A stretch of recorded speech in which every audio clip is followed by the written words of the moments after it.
Left-handed. Drake. I've been round the reckon and back. Blighty. Now, the first time I heard this word, I thought it was a bad thing because blight, meaning blight. disease. In this case, it means England. Hey guys, I'm Eric. And I'm Grace. We're the Wandering Ravens. We're a couple of digital nomads who have been wandering around the world for over 3 years, and we make videos here on this YouTube channel about British culture. If that's a topic that interests you, make sure you subscribe to our channel and hit the little bell icon so that you can get notified every time we release a new video. Today we are going to be introducing you to 25 of our favorite obscure Britishisms. These include idioms, slang, and other British expressions which are regional in the UK. So not only have most Americans never heard any of these, quite a few British people have never heard them either. We compiled this list with the help of our ever-trusty patrons, so thank you so much to everyone in our Patreon community who helped us build this list, fact-check it, and make sure that these idioms and their definitions are correct. To those of you who watched Thursday's episode and are curious about where we are right now, which city we're in, be sure to stick around until the end of today's video where we will be revealing our current location. And without further ado, let's get into it. These are our top 25 obscure Britishisms.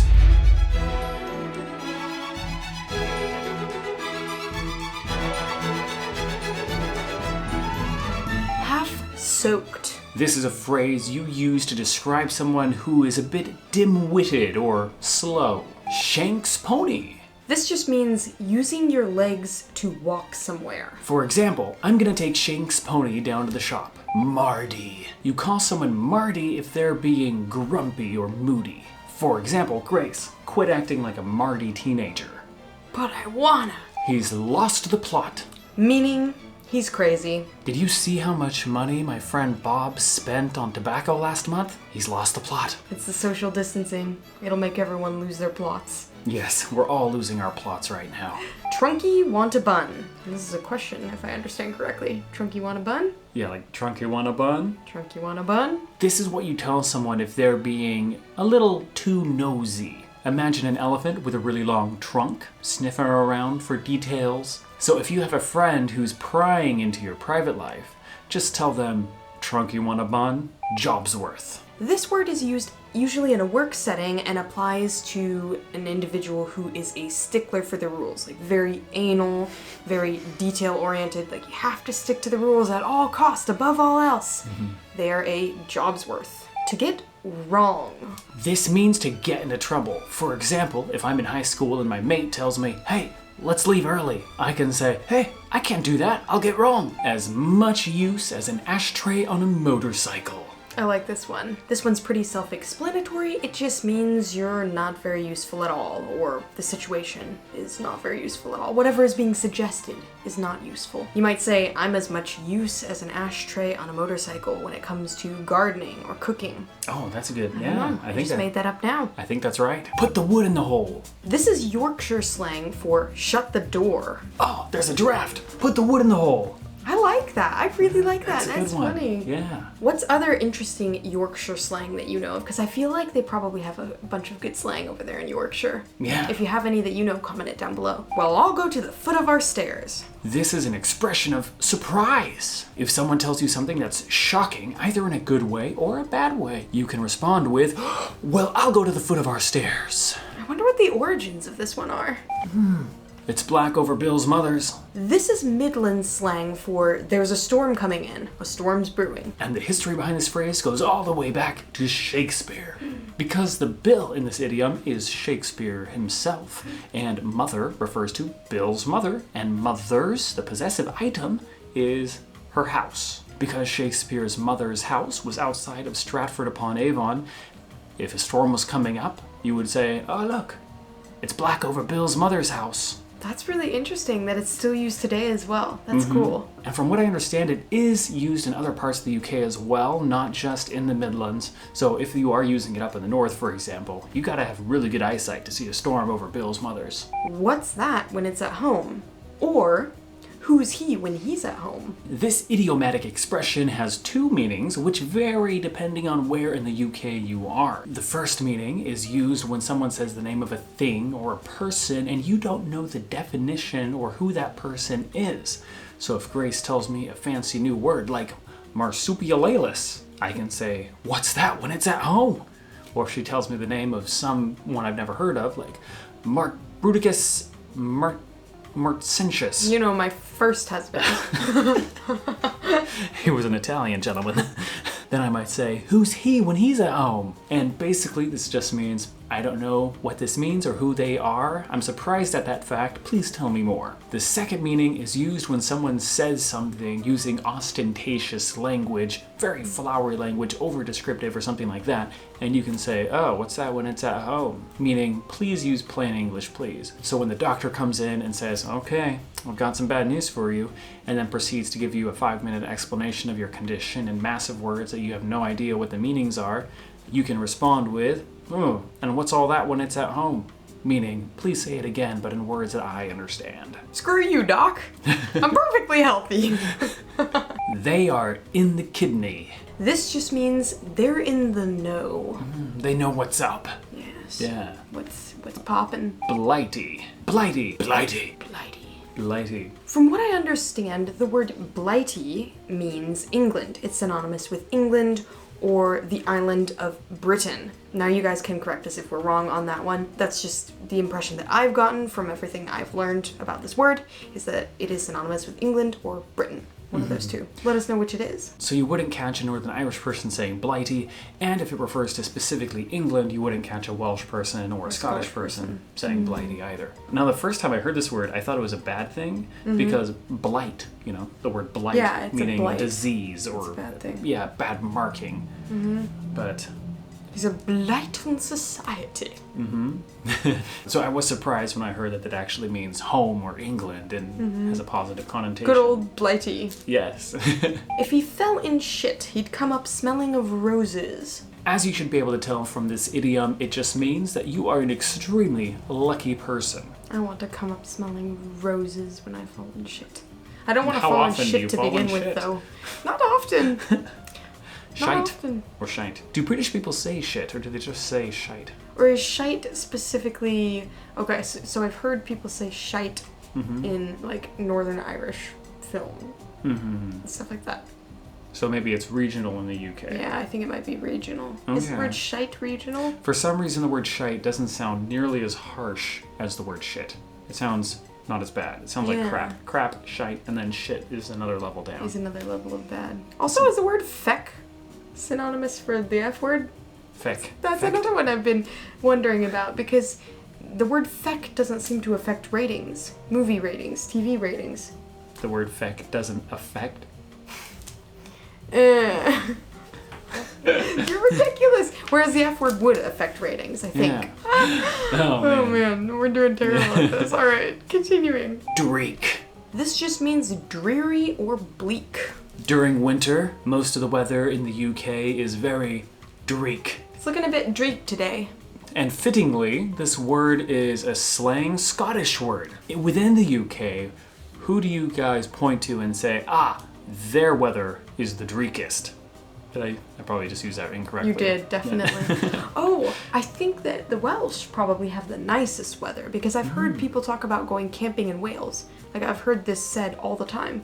Like, Okay. oh, you know, Yeah, we go people on a go holiday to Wales or something.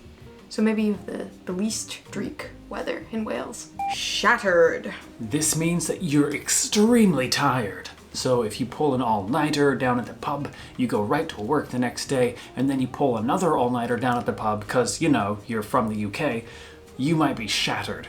A couple of our patrons let us know that while the word shattered means tired in very polite company, in less polite and informal company, it's alright for you to use the word knackered to mean the same thing. So knackered means tired. But some people believe that knackered means specifically sexually tired. Ah, so is it more of like a, we're not really sure, but it kind of means that, so then you don't say it in polite company? I think so. Oh, dang! I say knackered all the time now. Well, you are knackered all the time. That's true. Question for you guys though, if knackered means sexually tired, is this referring to you're tired as in you haven't had sex for a long time and you wish, so you're knackered, you're like, I'm so tired? Or is it after you've had sex? This is post-sex, I think. Okay, you're exhausted. knackered afterwards. This is the post. Well, that sounds like a good kind of exhaustion then. So you're knackered if you've done something really rewarding. Like, oh, you know, I was mowing old ladies' lawns all day. I'm so knackered. Which was not meant to be a euphemism. But I see now. That could...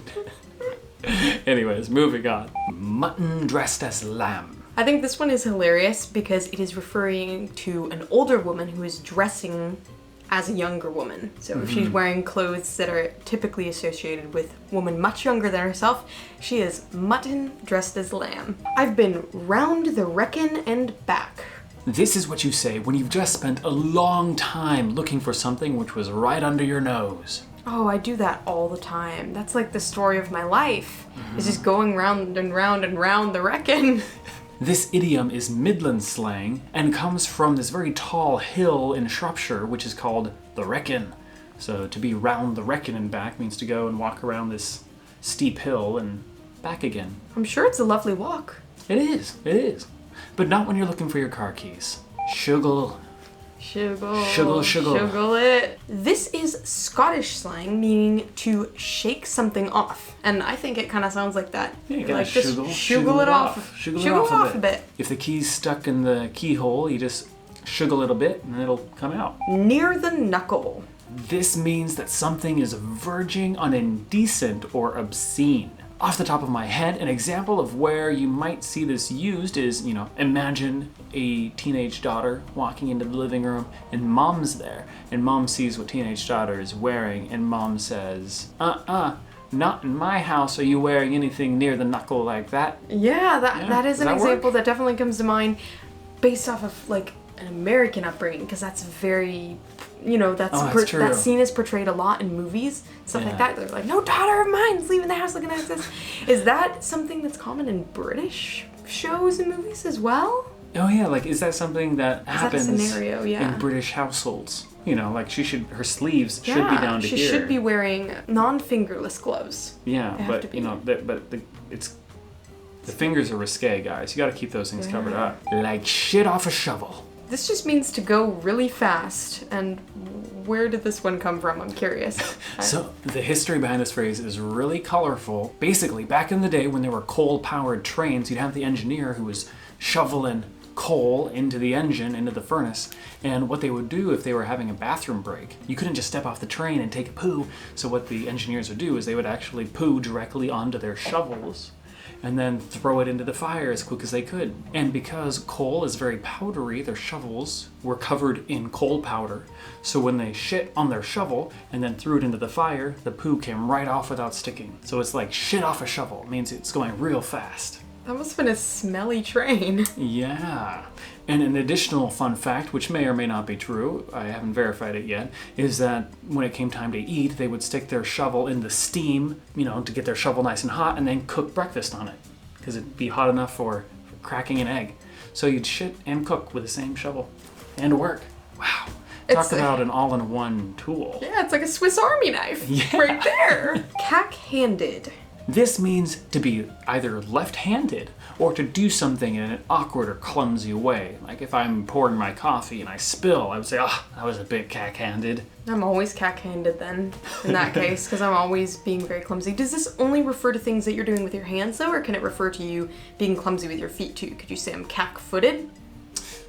I don't think so, because the history behind this phrase is very specific to your hands. Here's how this phrase came to be. Basically, back in the days of the British Empire, cack was a word that meant poo, and this word came from British people describing cultures like India, where when they use the bathroom, they always wipe their shit off with their left hand.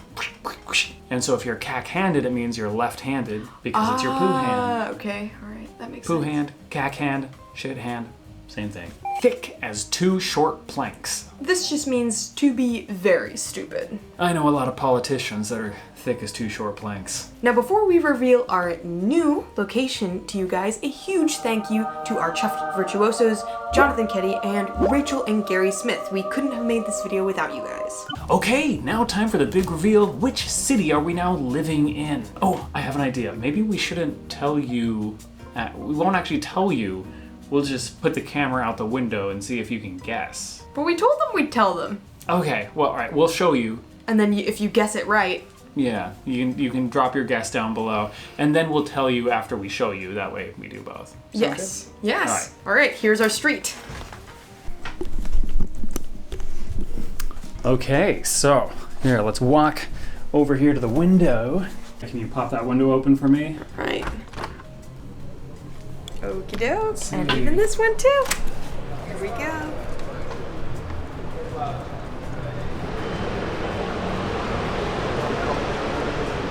Well, do you want to go ahead and tell the people that couldn't guess which city it is where we are? We're in Paris. Paris! What? The city of light, the city of love, the city of baguettes and wine and all things wonderful. Yes. And we're very glad to be here, very happy to be in a microscopic Parisian apartment high in the city, be able to look out our windows and look into other people's windows and see everything that goes on in a typical Parisian life. As you guys know, we've been in France for a while. We've been here for 6 months, actually, in a small town south of here. But for the final 2 months of our visa, we decided, let's take advantage of the rock bottom cheap rental prices in Paris right now, due to the whole coronavirus situation, and move into the city and see what that's like. So we're gonna be here for 2 months, exploring the city on foot. Everything's closed still. Quite a few things are closed. So we're not here for the activities, because there's no activities. We're just here to, experience Parisian life. I mean, even though it is an odd time to be in Paris, it still is Paris. Like, we may not be able to visit museums and stuff like that, but we did do a lot of that in the beginning of our trip to France. So we've already gotten all of the huge touristy things out of the way. Now we just want to live in Paris and see what it's like. Yeah, so we're going to be doing lots of jogging all over town, getting to know the different street names and stuff like that. A lot of mask wearing and a lot of video editing for you guys. We won't show you the apartment itself because it's a bit of a mess right now. We just moved in. But maybe we'll do an apartment video at some point in the future, just to show you the lay of the land. Before we wrap up, we're going to read you some of our favorite comments from our last video, and we'll segue into that right now. Okay, to start off, this fun fact from Tukiko Troy really caught our attention because this is something that not a lot of people know.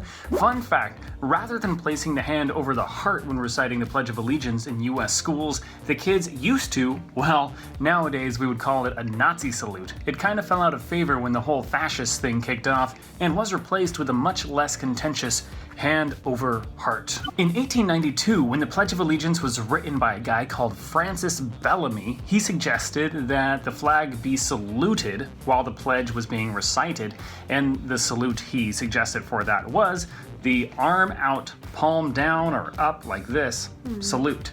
And so today we would recognize that as the Nazi salute because during the 1920s and 30s, as you all know, Italian and German fascists kind of acquired that because they called it the Roman salute and believed that that's how Romans used to salute way back in the day. So a whole new meaning was attached to that kind of salute, and very quickly afterwards, the United States responded to that by getting rid of the Bellamy salute, so no more arm out, and instead of that suggested that Americans put their right hand over their heart when saying the Pledge of Allegiance. It is a real surreal experience to go look at photos from before that time though and see a whole bunch of little school kids saluting the American flag and doing what we would call the Nazi salute now. It's kind of alarming. You're like, what are they doing?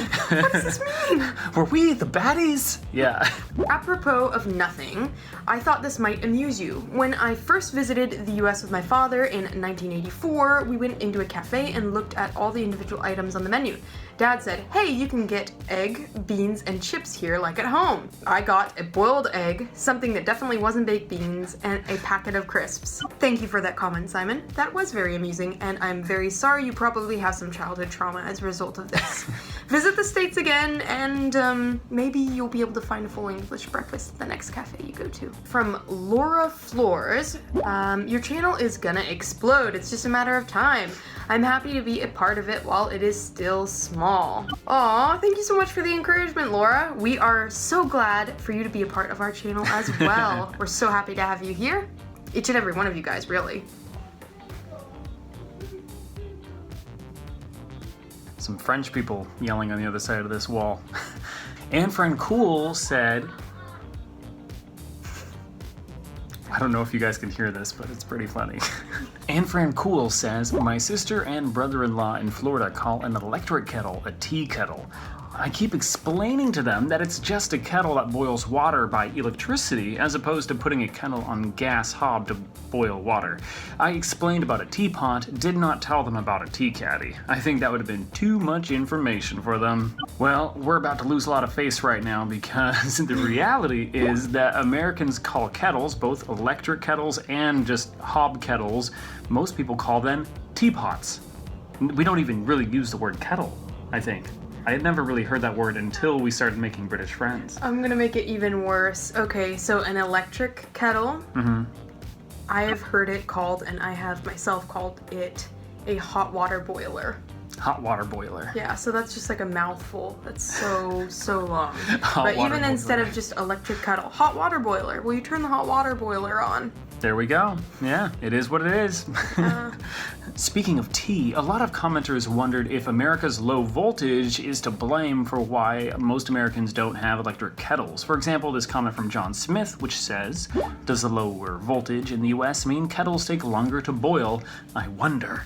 Yes, it does mean that kettles take longer to boil, but no, despite what many commenters were insisting, that is the reason why we Yanks don't have electric kettles. I really, like we said in the video, we really don't think that this is the case, because in countries like Japan, where the voltage is even lower than the States, only 100 volts, every household has an electric kettle.